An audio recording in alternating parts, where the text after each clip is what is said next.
Oh, I guess on the left. Okay, so Unit 5 is a lot like Units 1 and 2. Polyatomic ions are a big part of Unit 5. So remember the polyatomic ions? Maybe, maybe not. So your polyatomic ions, it will help you tremendously if you study them again. And I think for Unit 5 we don't have any formal flashcards. I would recommend using your Unit 2 flashcards, the polyatomic ions. They will help you so much. The first bit of Unit 5, we won't be using polyatomic ions, but then when we get about to page, let me see. Yeah.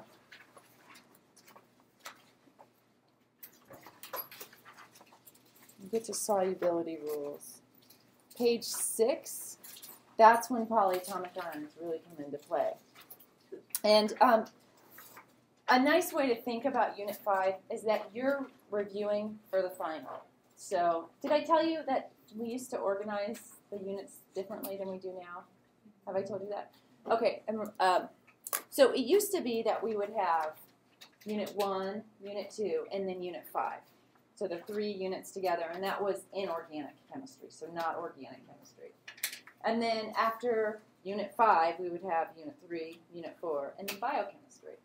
And what happened was when students were getting ready to take the final, they weren't prepared for the inorganic stuff. They had been thinking about organic chemistry and nomenclature and didn't dust off their calculators, had forgotten about sig figs.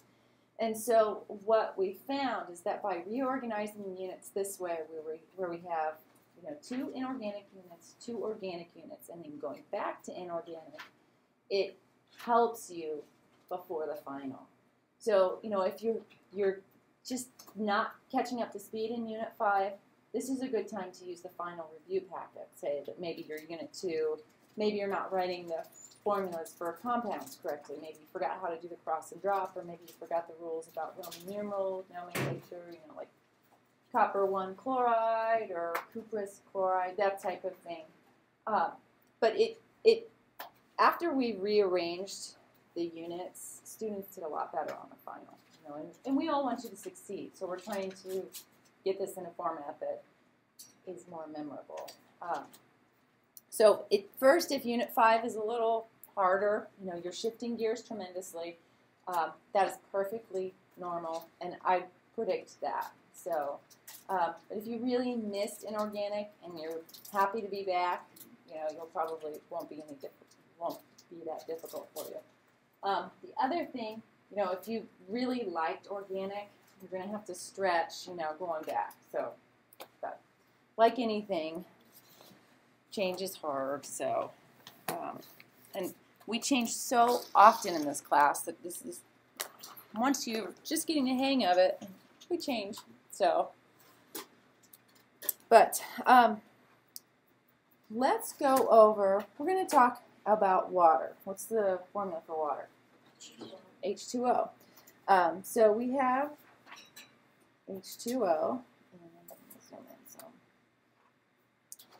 and water is very special. It has hydrogen bonding. And I'm going to draw the Lewis dot diagram. Remember those? Okay. How do I go about drawing one of those?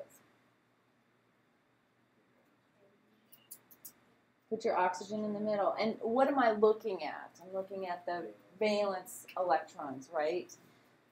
The periodic table. We'll look at it again, right? So in group 1, you'll find hydrogen, and you have 2 hydrogen atoms in water. So that's going to be 2 valence electrons for the 2 hydrogens.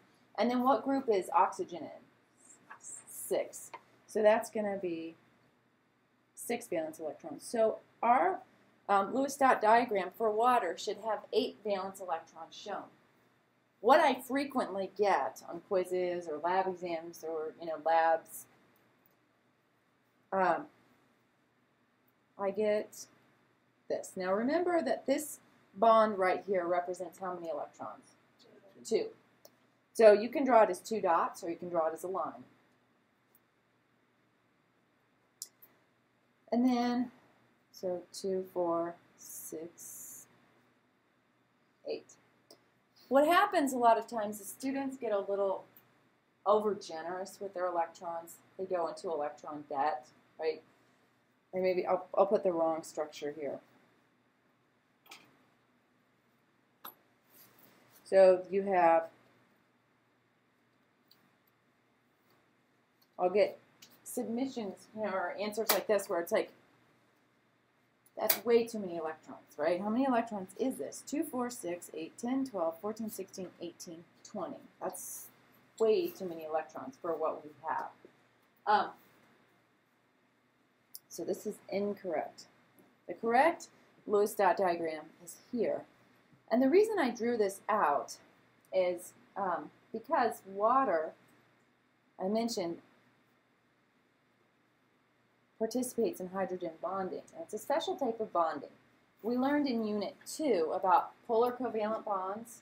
Remember where you look at the electronegativity on the funny side of your periodic table? So this bond right here is a polar covalent bond. Same goes for the other.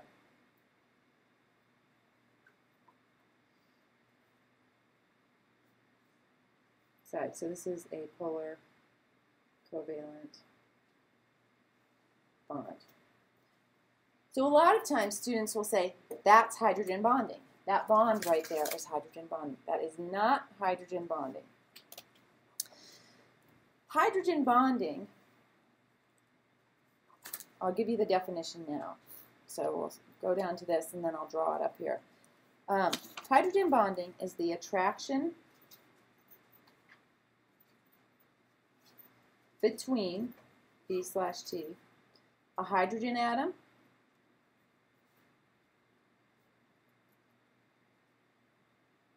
bonded to an electronegative atom. It can be oxygen, nitrogen, or fluorine.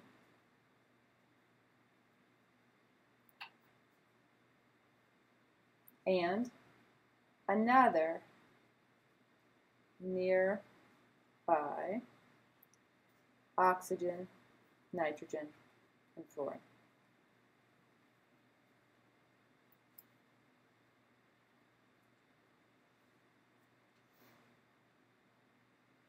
So hydrogen bonding is the attraction between a hydrogen atom bonded to an electronegative atom, oxygen, nitrogen, or fluorine, and another nearby oxygen, nitrogen, or fluorine.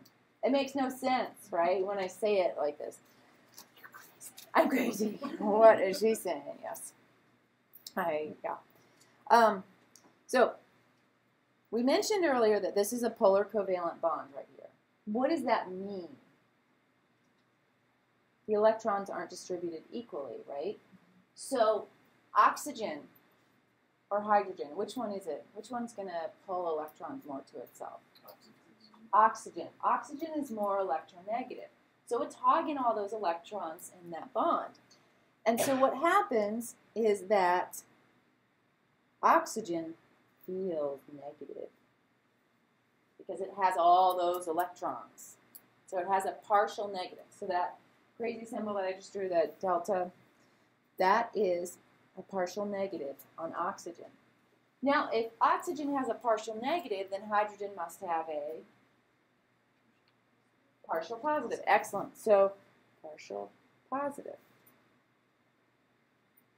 So it's because of this unequal sharing in this polar covalent bond that hydrogen bonding exists. So hydrogen bonding, if you imagine another water molecule nearby,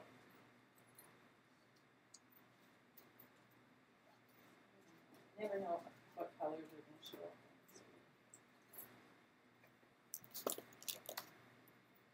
So here's another water.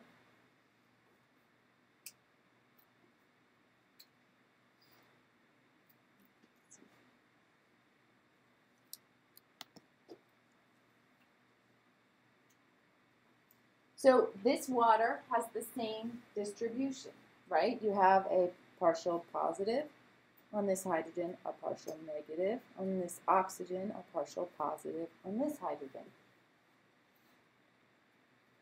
And what happens is the partial positives and the water molecules, the hydrogens are attracted to the partial negatives in a nearby water molecule. So this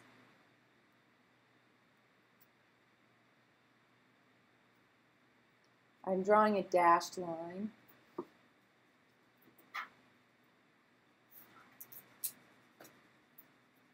So this hydrogen is attracted to that oxygen.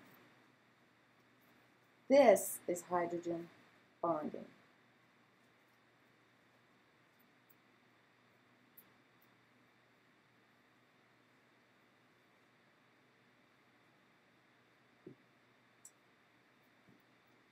And you see how you could have hydrogen bonding there.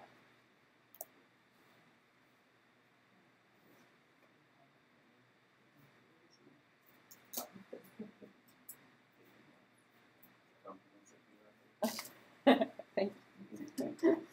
So there's the hydrogen bond that highlighted.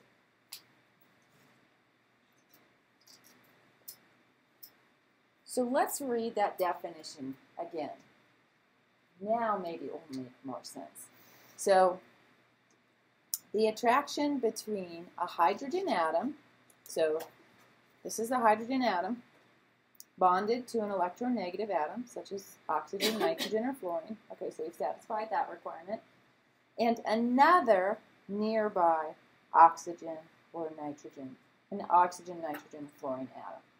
So I know that definition seems crazy, but then when you see it written, it makes more sense. What a lot of students have a tendency to do is, let's say there's a true-false question involved in this. And we'll say, true or false, hydrogen bonding is the bond between the hydrogen and oxygen in water. And that's not the case. It's an attraction, so it's not classified as a bond, even though hydrogen bonding is the term. It's weaker than that polar covalent bond. But this hydrogen bonding gives rise to a lot of properties that we're familiar with water. One thing is the high boiling point. So these liquid water molecules, you know, if you think about when you're trying to make spaghetti or some pasta, you boil water. And it has to get pretty hot for those liquid molecules to turn into gaseous molecules. They like hanging out with each other because they have this hydrogen bonding. So you have to put in a lot of energy to break apart that hydrogen bonding. So hydrogen bonding gives rise to high boiling point.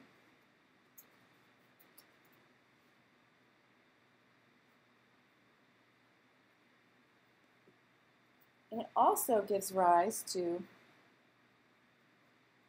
know, those bugs that can walk on water? Those little spiders. So that is because of hydrogen bonding.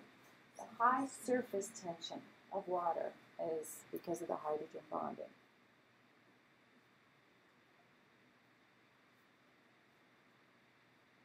You know, that's why you can also almost overfill a glass of water. You know, if you just keep adding drop by drop, you can see. So will it ever have like a combination of the O and N, or will it always be the same O in that group? A lot of our examples are just going to be, you know, a pure substance. So like hydrogen fluoride would be another one. Let's give you some examples.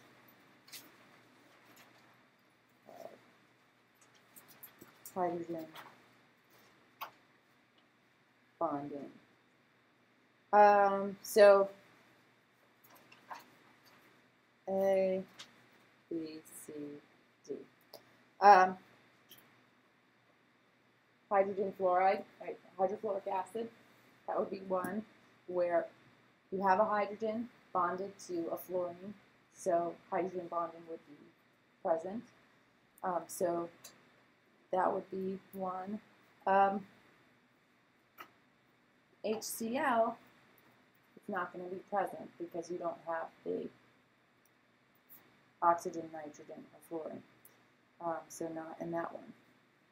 Ammonia, NH3, because you have hydrogen directly bonded to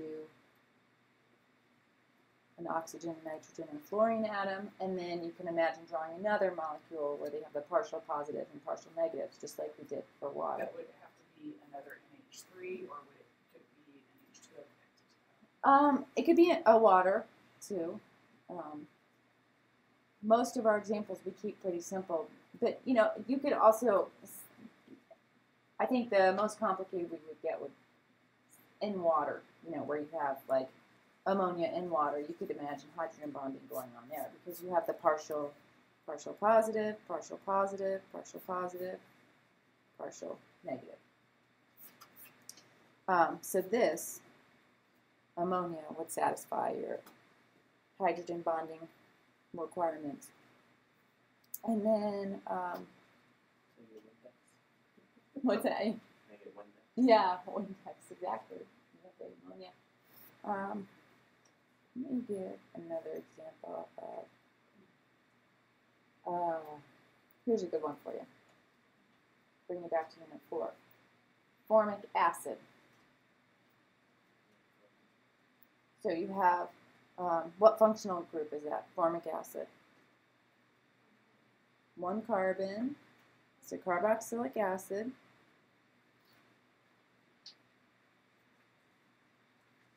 So this hydrogen is bonded to that oxygen. And so you have the partial positive, you have the partial negative. So formic acid would be an example of a molecule that can undergo hydrogen bonding. Any carboxylic acid would satisfy that.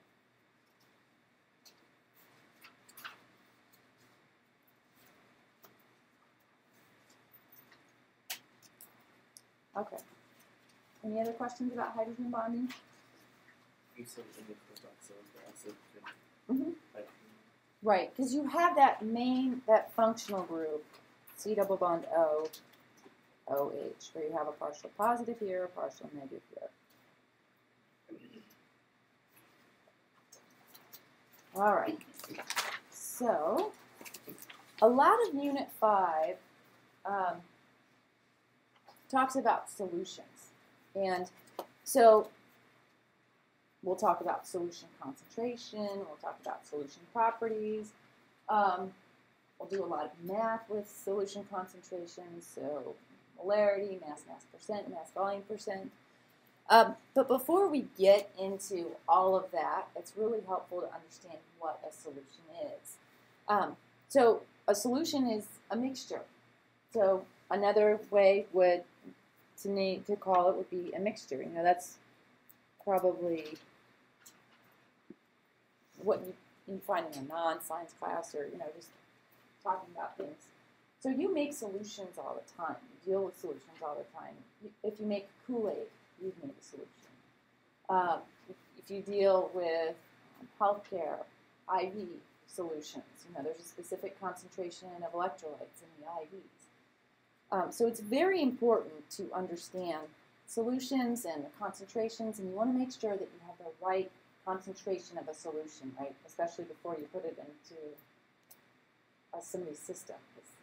You hear these calculations going wrong, and a patient suffers tremendously. So these pharmacists, have to make sure that they're doing the concentration calculations for their solutions. So let's say you're making Kool-Aid. That's your mixture or your solution. It's made up of a solute and a solvent. Now, depending on what type of Kool-Aid you get, and whether you do the sugar-free or you do add the sugar too, you might have more than one solute. So for the Kool-Aid,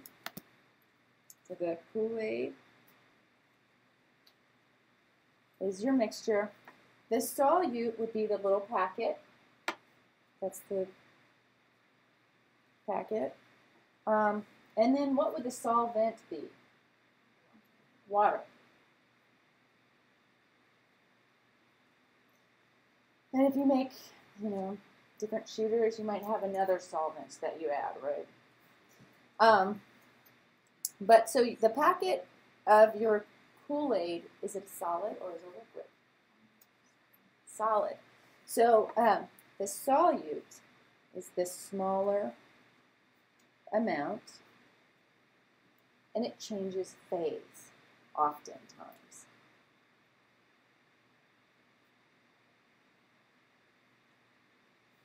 So changes phase most of the time. So a lot of times you'll see solid going to aqueous. So we saw aqueous in experiment 9. That was where we did the reactions, and we saw the AQ. AQ means it's dissolved in water, and we'll see this coming up.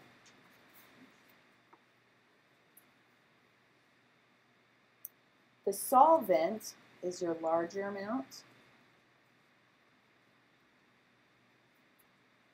and it doesn't change phase.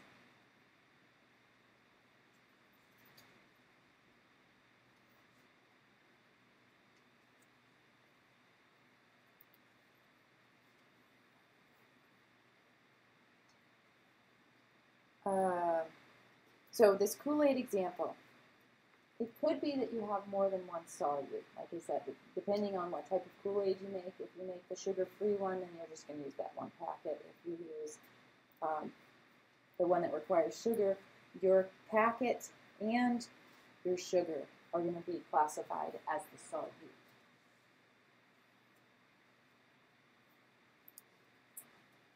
So we've heard this before, like dissolves like, and that definitely applies to solutions. So polar dissolves polar, non-polar dissolves non-polar.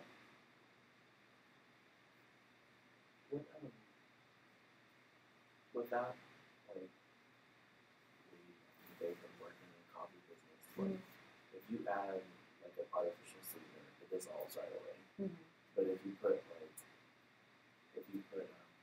sugar like in Kool-Aid or whatever else, or you put like sugar in the raw or something in iced tea, it'll just pretty much go to the bottom and it won't dissolve. But if you put that with a little hot water and stir it up and then add it to something that That's excellent. We're going to talk about that. So one of the things with artificial sweeteners is usually it takes a lot less artificial sweetener to work. So you're not putting as much solute into the solvent. So the solvent isn't saturated at all with this artificial sweetener. Now when you're talking about sugar, you have to put in a lot of sugar to get it sweet, right? So you're kind of overloading your solvent with a lot of solute, and it can't dissolve all of that. And we're going to actually talk about that tonight, like saturated, unsaturated, supersaturated.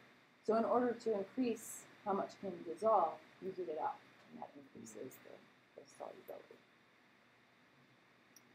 Yes, good question. All right, so when an ionic compound is dissolved in water, remember what ionic compounds are? Yes? You think? So,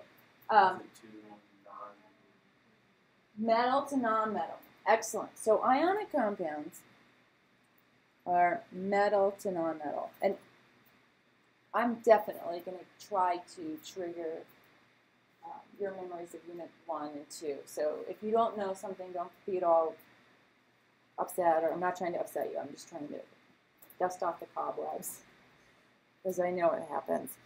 So an ionic compound is metal to non-metal. And when you dissolve it in water, what happens? So I'm going to draw a reaction of, it dissolves, yeah, so table salt, NaCl. In the salt shaker, what is it? Solid, liquid, it's solid. So started as solid.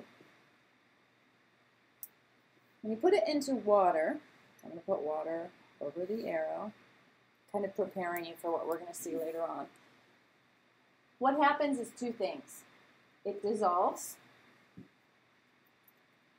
First, it dissolves. And second, it ionizes. And these two things happen at the same time, but I like to break it down stepwise so you can kind of think about this process. So when I say it dissolves, that means it goes from solid to aqueous. It changes phase, right? When you put salt in water, you no longer see those little cubes of salt, right? It's all gone. It's in the water. And then it ionizes. It goes from neutral to charged.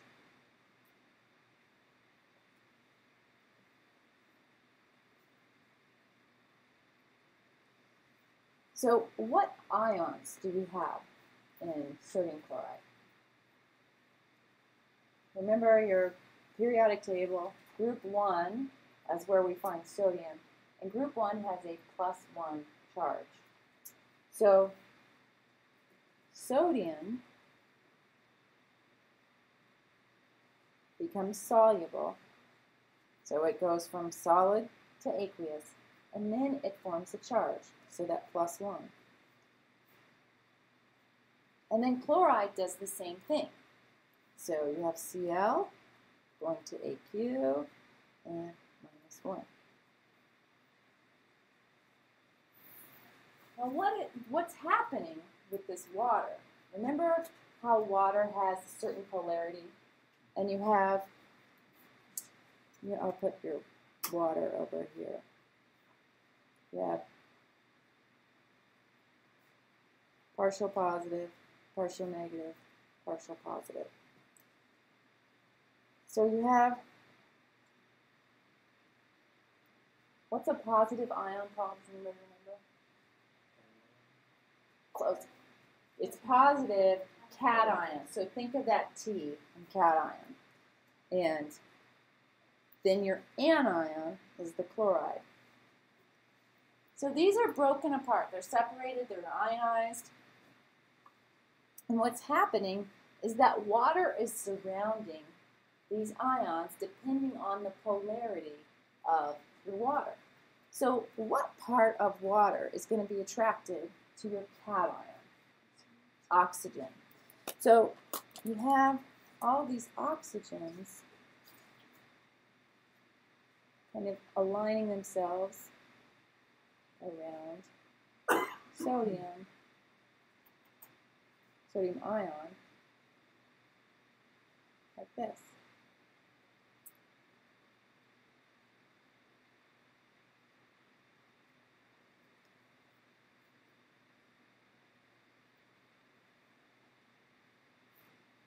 And then, what part of water is going to be attracted to chloride ion? The hydrogen. So,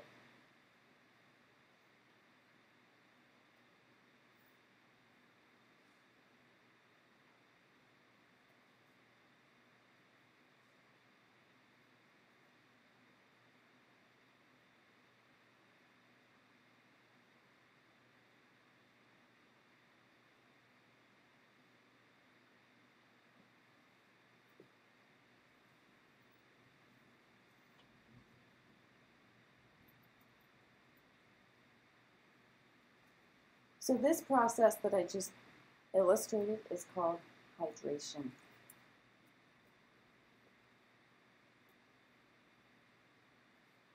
So water surrounds the cations and anions differently depending on the polarity of water.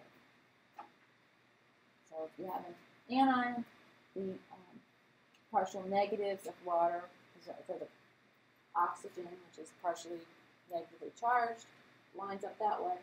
On the anion, the partially positive hydrogens in water are going to align themselves that way. So you can see this going on regardless of what metal and non-metal you have. Okay, on the bottom of page 2, I have a question about identifying the solute and solvent and these solutions. So like this first one, both solids, but you can see that the larger amount is silver and the smaller amount is mercury. So which would be the solute, which would be the solvent? Silver is the solvent. Mercury is the solute. And the total solution would be solute plus solvent. So that would be 50. And I didn't ask you for this, but I'm just kind of trying to get you ready for 50 grams plus 4 grams. And you add, what's the rule with sig figs?